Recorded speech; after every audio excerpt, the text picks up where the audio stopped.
Bienvenue à votre émission Le Grand Débat de ce soir.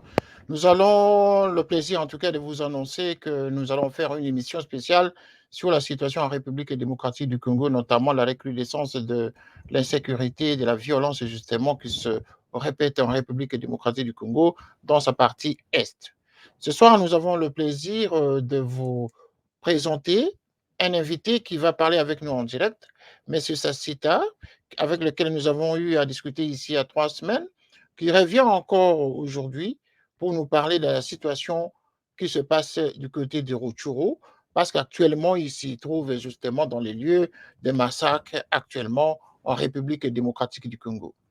Comme vous savez, Télé Saturne avec Canal Africa 54 sont des chaînes jumelées justement qui vous présentent des programmes sur le continent africain à partir de ce studio de Londres. Mais aujourd'hui, nous utilisons le canal de Télé Saturne pour vous abreuver des différentes informations en rapport avec la République démocratique du Congo. Mais ce Sassiter va essayer ce soir de nous dire exactement qu'est-ce qui se passe dans la partie est de la République démocratique du Congo. Et sans plus tarder, nous allons le recevoir dans notre studio à partir du Nord Kivu, notamment plus précisément dans le territoire de Rutshuru. Monsieur Sassita, bonsoir. Bonsoir, Monsieur Kitoko. Voilà, nous sommes en direct à partir de nos studios de Londres et nous avons vraiment le plaisir de vous recevoir encore une fois pour présenter cette émission, pour nous dire exactement le témoignage que vous aurez à nous présenter ce soir par rapport à ce qui se passe actuellement en République démocratique du Congo, notamment à l'Est. Ah oui, merci beaucoup. Je suis encore flatté par votre invitation. Euh, je donne d'abord mes salutations à tous les téléspectateurs qui nous suivent sur leurs écrans. Je salue à ça tous les résistants congolais se trouvent sur les globes terrestres. Sans oublier le résistant Janon Stronker. Oui, vous avez présenté votre reconnaissance à vos combattants, aux résistants. C'est très bien. Alors, depuis que nous avons parlé avec vous il y a 3 semaines sur la situation à l'Est, qu'est-ce qui a pu changer pour le moment? Est-ce que la recrudescence des violences continue, telle que vous nous avez dit avant la préparation de cette émission?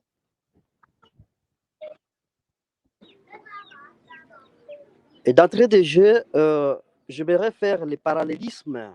D'entrée de jeu, j'aimerais faire les parallélismes entre ce qui se passe à Beni et ce qui se passe à Rutshuru, parce que ce sont les mêmes ennemis. Le régime de Kigali, vu qu'il n'avait pas le contrôle géopolitique du Congo dans son entièreté, chercha à imposer son pouvoir et créa une psychose politico-militaire qui neutraliserait tout ce qui échappait à son contrôle. C'est ainsi, il monta des stratagèmes pouvant d'abord rendre la machine de défense congolaise inoffensive par crainte de voir l'armée congolaise appuyer le FDLR, qui était à l'époque l'ennemi naturel de Kigali.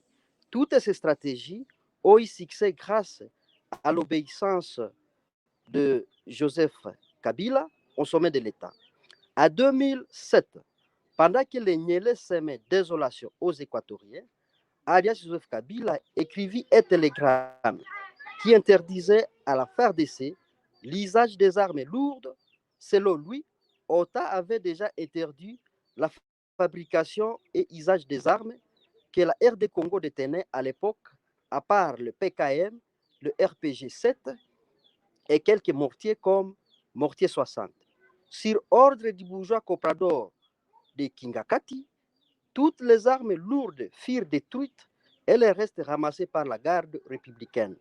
Juste après la destruction de ces armes, un mouvement politico-militaire d'Ino CNDP vit le jour. À la grande surprise, les armes considérées être déjà détruites eurent été retrouvées dans les cas CNDP et voire même M23. Comme les Kakokolo détenaient encore certaines armes lourdes pour éliminer ces armes et munitions, on a eu une unité appelée 15e brigade intégrée, commandée par le feu colonel Mungura, un sujet rwandais qui vendait le plat de guerre aux ennemis. J'ouvre une parenthèse. Vous allez savoir que la 15e brigade fut la plus équipée de toutes qui existaient et connut un grand échec que l'histoire de l'armée congolaise n'avait jamais enregistré. Et cette unité fut envoyée au Nord Kivu pour combattre le CNDP. Placé, voici quelques missions qu'avait le CNDP. Assujettir l'appareil de défense congolaise, placer ces hommes au sein de l'état-major général des FARDC et dans les différentes unités, neutraliser sensiblement la force de notre armée, maîtriser les patriotes militaires qui auraient tendance de se soulever contre la donne, contrôler la province du Nord Kivu et ses environs pour bien savoir ce qui se passe à Beni et Ituri ou dans la province du Nord Kivu. Il faut d'abord se poser la question selon laquelle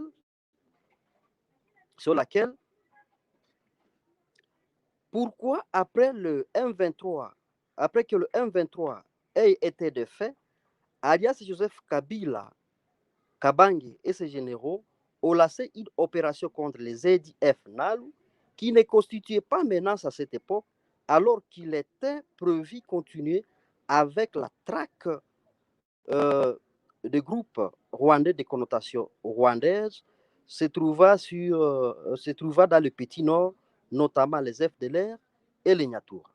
Je vais donner quelques révélations.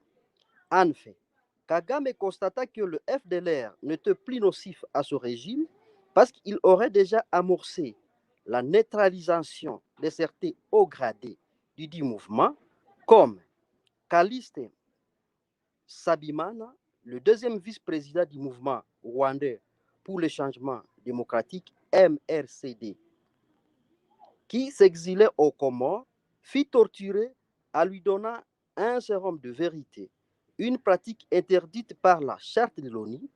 Il poursuiva à exterminer tous ses opposants en fait de sceller à nord son contrôle sur les groupes rebelles de l'Est du Congo.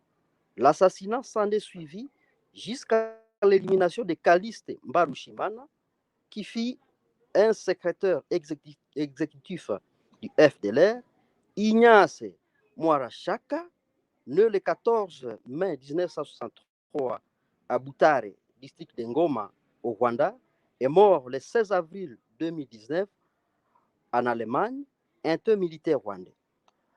Il y a aussi Sylvestre Mudachumura et bien d'autres.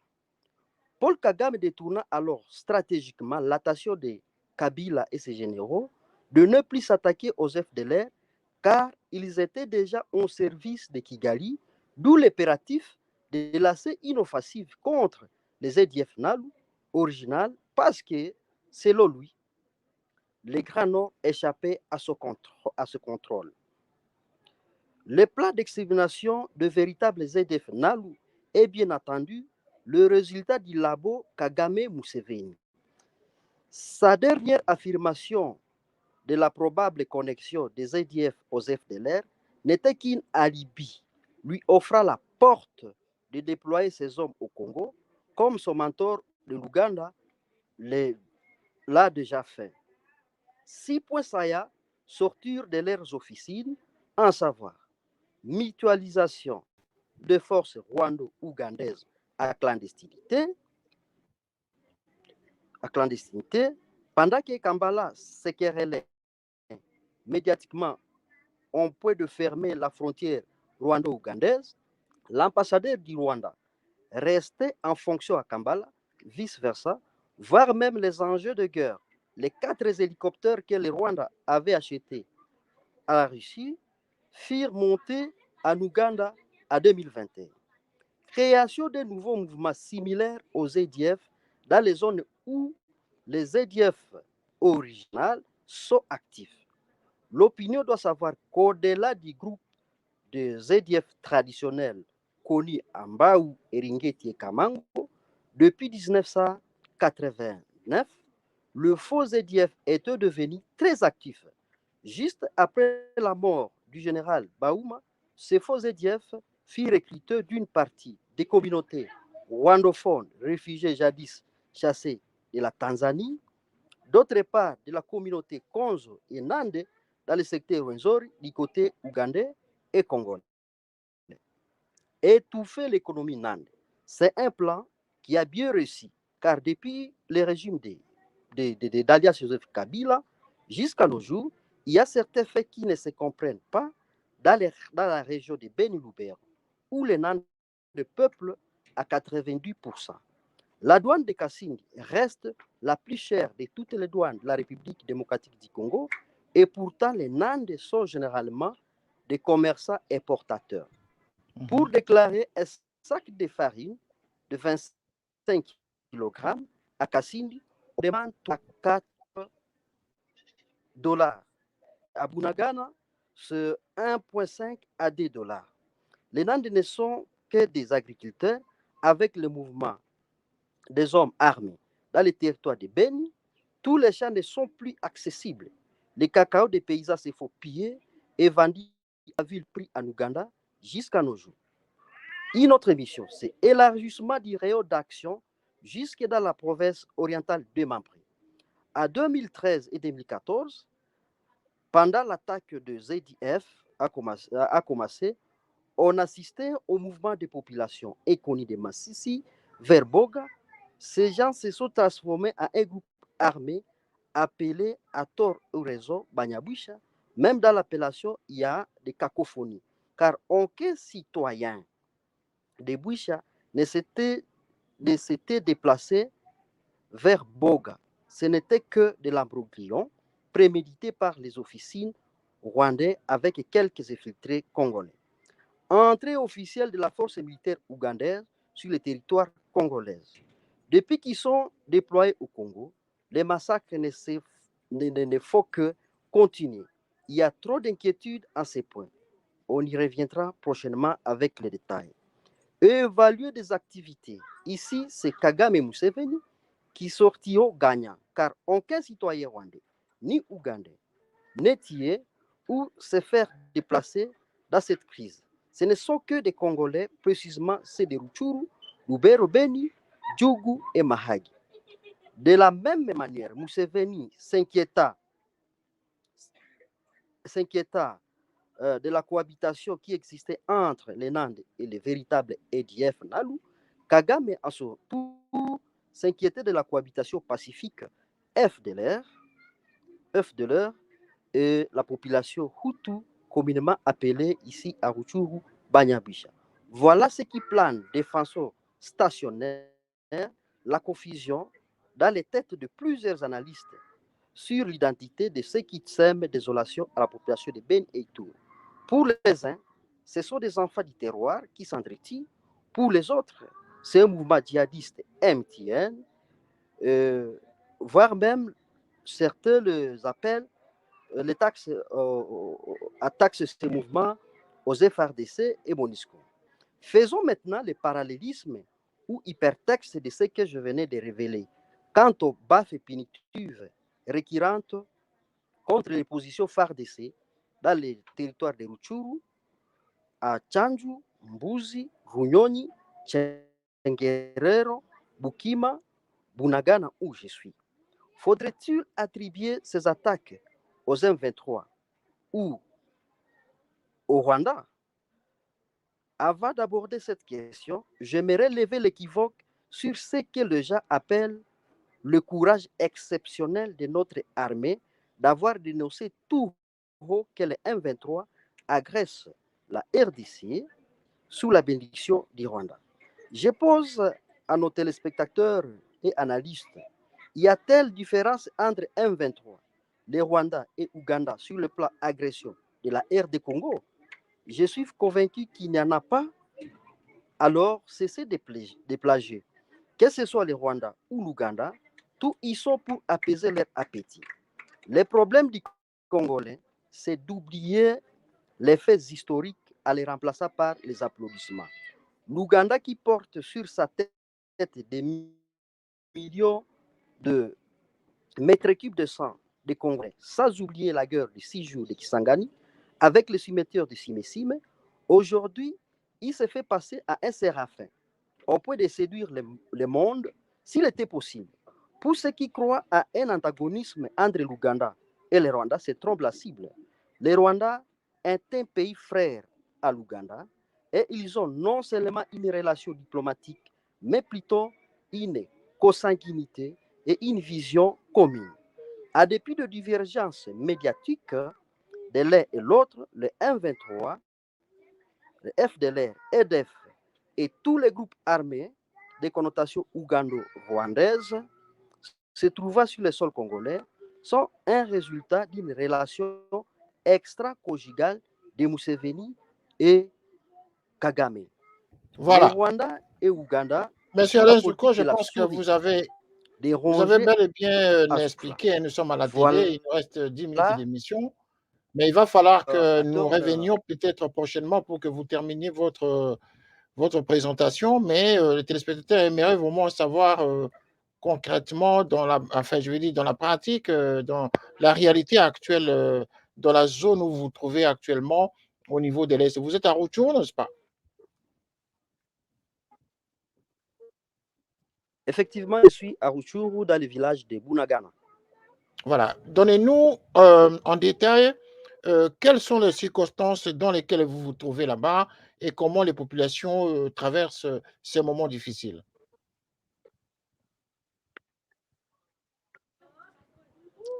Merci, monsieur Kitoko. Les circonstances que la population des Rutshuru traverse à cette heure, ce sont des circonstances là rocambolesques. On ne Mhm. sait pas identifier l'ennemi. Aujourd'hui, il y a un nouveau mouvement qui s'appelle Front populaire pour la défense et protection du peuple. Il y a aussi le mouvement qui contrôle le M23, c'est-à-dire le Front populaire pour la défense et protection des populations, c'est dit un mouvement qui veut contrer le M23. Il y a aussi l'armée rwandaise qui s'attaque aux positions M23. Il y a le M23 qui demande autorisation au gouvernement congolais d'aller s'attaquer aux EDF. L'Ouganda qui s'attaque au groupe armé ougandais se trouvant au Congo. Il y a aussi la population qui veut que le gouvernement leur dote des armes pour leur autodéfense. Aujourd'hui, il y a un sabotage à grande échelle. Nos militaires sont en train de mourir. Aujourd'hui, le porte-parole du FRDC peut se déclarer que non, la situation est sous contrôle. Quelques minutes après, vous allez voir l'ennemi saboté. C'est-à-dire, la situation aujourd'hui à Rutshuru, c'est une situation inquiétante. Et de temps à autre, je crois que la ville peut tomber parce que rien n'empêcherait à ce nouveau mouvement de s'installer ou de s'attaquer à des grandes agglomérations. Quand vous dites que rien n'empêcherait que la ville tombe, c'est-à-dire la ville de Rutshuru, le territoire de Rutshuru peut tomber à tout moment.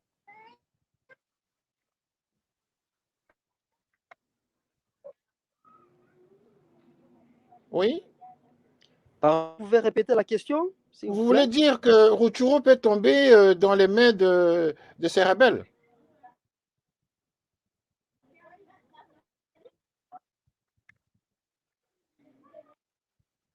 Bon, je pense que nous connaissons un problème de connexion. Est-ce est que Vous Rutshuru pouvez peut répéter la question, je ne tomber vous aux capte mains des pas bien. rebelles? Peut-être problème de connexion. Est-ce que Rutshuru Là, peut tomber aux mains des je vous rebelles, capte disais-je? maintenant.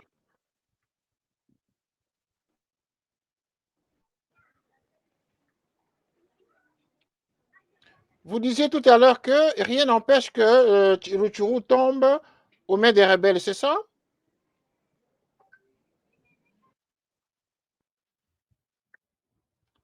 Est-ce que vous m'entendez, M. Lenzouko? Est-ce que vous disiez que le Rutshuru peut tomber à tout moment aux mains des rebelles.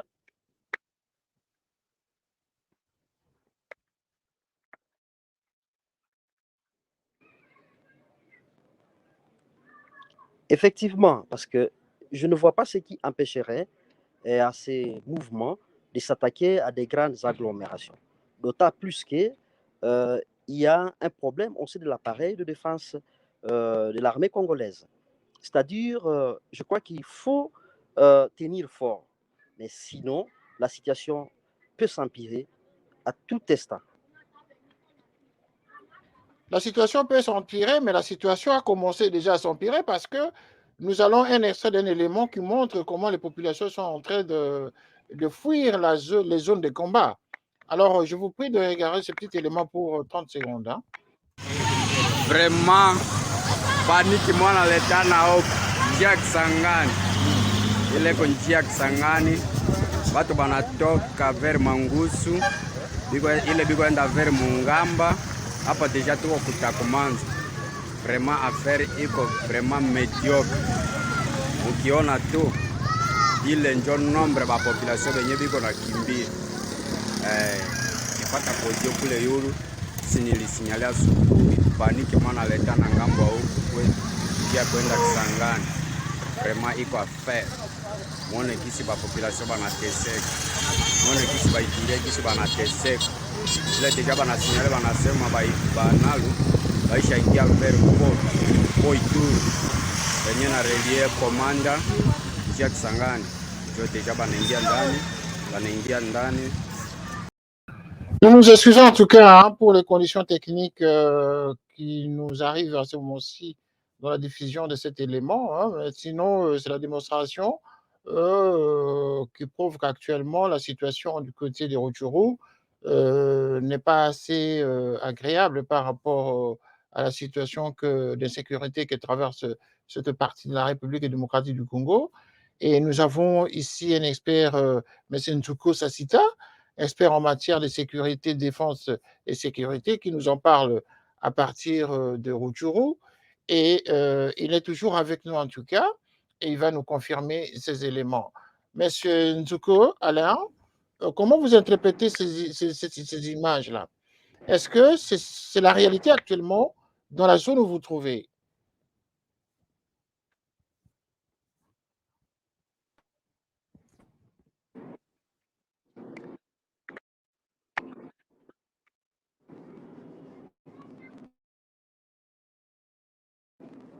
Oh, monsieur Kitoko?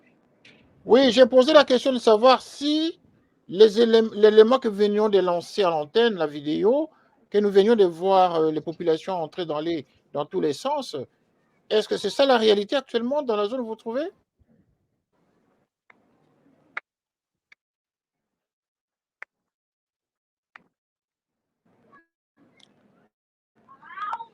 La situation actuelle, nous sommes en train d'observer le mouvement des populations qui va de Bunagana vers les grands centres de Rutshuru.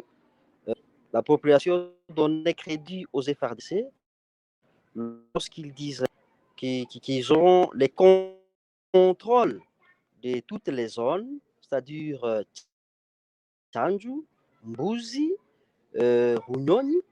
Lorsque la population massive de près 1,23 parce qu'on n'a pas vraiment de crédit là-dessus sur l'identité, parce que c'est selon nos sources, il y aurait un nouveau mouvement.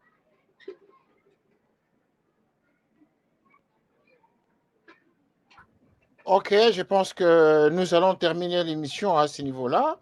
Nous sommes pratiquement vraiment à la fin de notre échange dans cette émission, Le Grand Dialogue. Monsieur Alain Touko Sassita, je rappelle que vous êtes donc coordonnateur technique Bloc Est et dans la dynamique des résistants pour la République démocratique du Congo vers une mutation politique constitutionnalisée. Et donc, vous avez fait votre lecture justement des faits réels, des faits auxquels vous avez voulu justement partager avec l'ensemble des Congolais par rapport aux réalités actuellement à l'Est. Nous venions de diffuser justement, de lancer un élément d'une vidéo qui est partie de vos services à partir de l'Est, élément que vous avez confirmé par rapport à cette situation. Mais n'empêche que je vous pose une dernière question, messieurs, si vous nous écoutez. Que fait alors les militaires, les FARDC actuellement? Nous sommes dans un état de siège, le Congo, la RDC dans sa partie Est. Comment est-ce que les FARDC n'arrivent pas justement à contenir cette avancée des rebelles?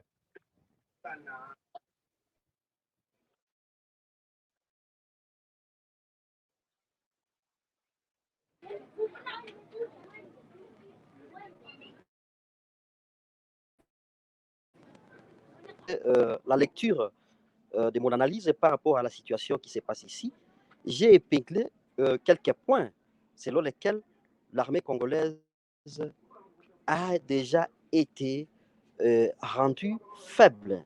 C'est-à-dire croire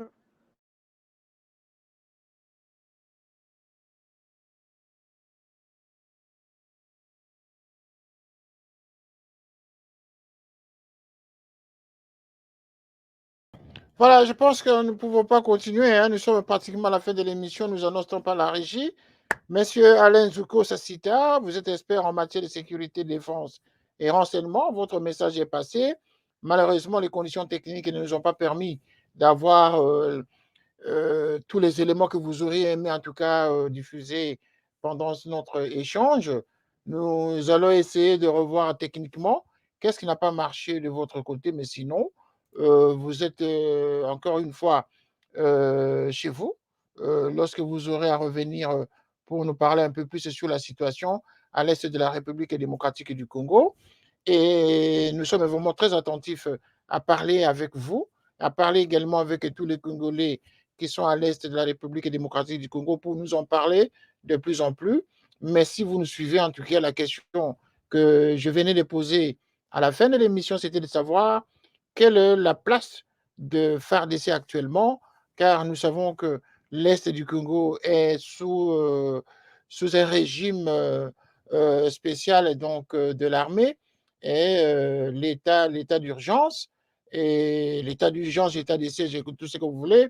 Mais comment expliquer que cette armée qui est à l'Est n'arrive pas à contenir justement l'avancée de ces rebelles? Parce que vous venez de dire également que Rutshuru peut tomber à tout moment au regard de l'avancée de ce groupe rebelle. Merci de nous avoir suivis. À vous tous ceux qui nous regardez pour le moment, merci. À très bientôt pour une nouvelle édition de votre émission Les Grands plutôt sur les antennes de Télé Saturne.